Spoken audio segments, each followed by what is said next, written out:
Vincent's home was quite extraordinary.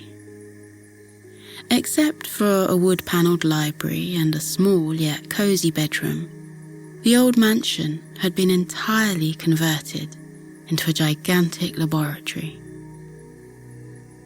There were rooms filled with modern equipment, computers that beeped and whirred, and blackboards scribbled over with hundreds of formulas.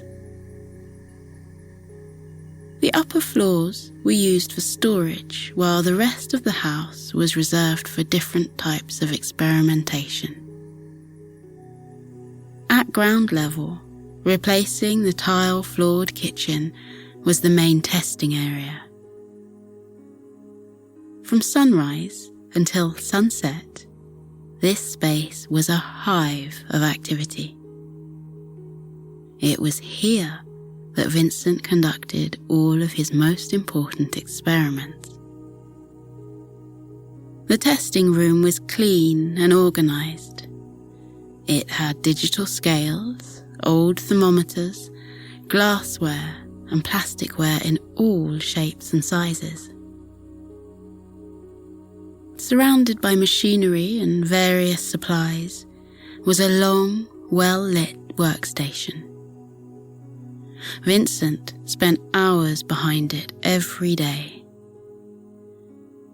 As he immersed himself in science, he often forgot about time and life outside of the laboratory. Tonight was no exception.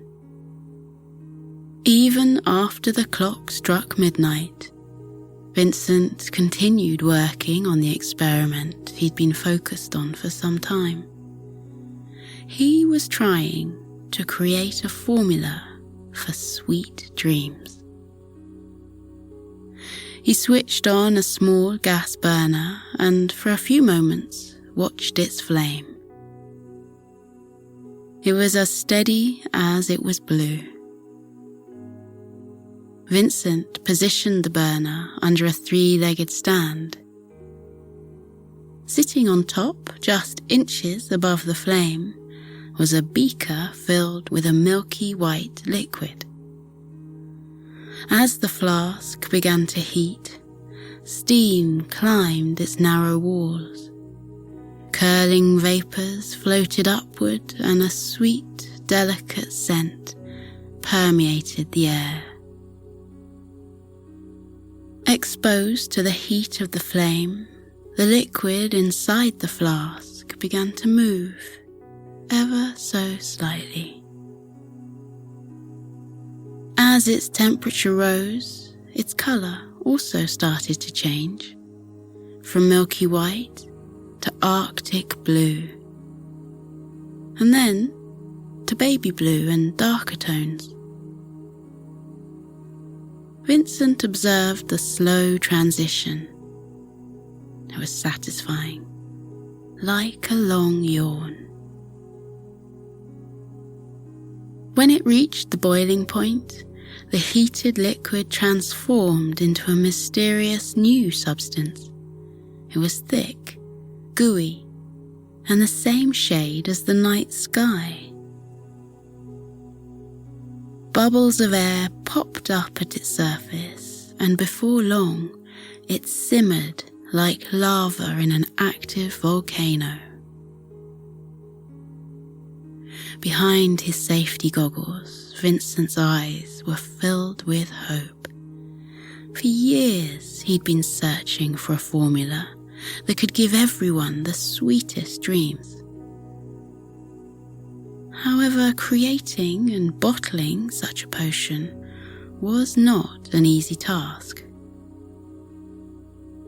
Sweet dreams were incredibly complex, he found out, but they delivered the most delightful sensations. For as long as he could remember, Vincent had been fascinated by sleep. He enjoyed dreamy adventures, which made his nights even cozier. However, quite often, Vincent found himself not sleeping or dreaming. His body felt tired, and his mind was overworked. This took its toll on both his research and his mood. As with any other problem, Vincent looked to science for a solution. And so, the Sweet Dreams experiment was born. He hoped to harness the power of dreams and make nights both relaxing and adventurous, not only for himself, but for millions of people who longed for better rest. To carry out this special experiment, Vincent mixed rare plants and other curious ingredients.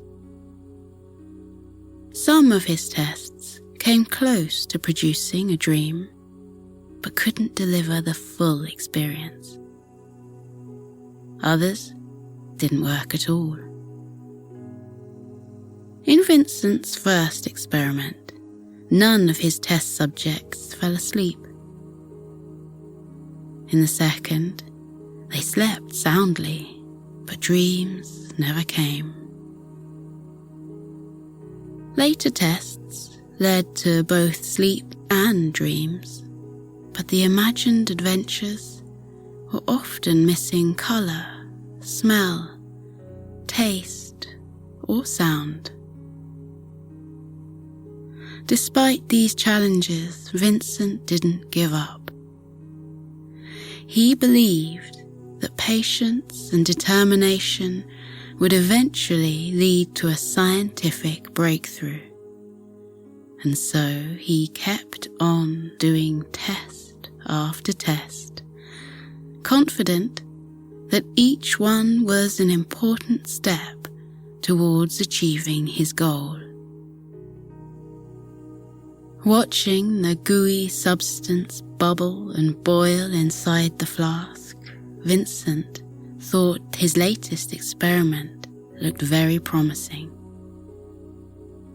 It smelled sweet and comforting, and just watching its slow transformation felt surprisingly fulfilling. Curious to examine it further, Vincent switched off the gas burner. It slowed from a boil to a simmer. "How interesting," he whispered, raising his eyebrows. After being heated, the substance in the flask seemed to have grown slightly in volume. He wrote down his findings. Then, once the flask had cooled, he put down his notebook and picked up the beaker with care. He lifted it to eye level and examined its contents up close. What had once been a liquid now had the same consistency as molten marshmallows. It was dark blue with beautifully coloured streaks, like a glass marble. Even after it stopped boiling, it smelled delicious and very fruity. As he gently stirred the contents of the flask, the fragrance around him grew stronger. Each breath in seemed sweeter than his last. It was a powerful experience, and the aroma was tantalizing. He placed the beaker back on the workstation and gently closed his eyes. For a few moments, he thought about the evocative scent and allowed it to transport him to a different reality.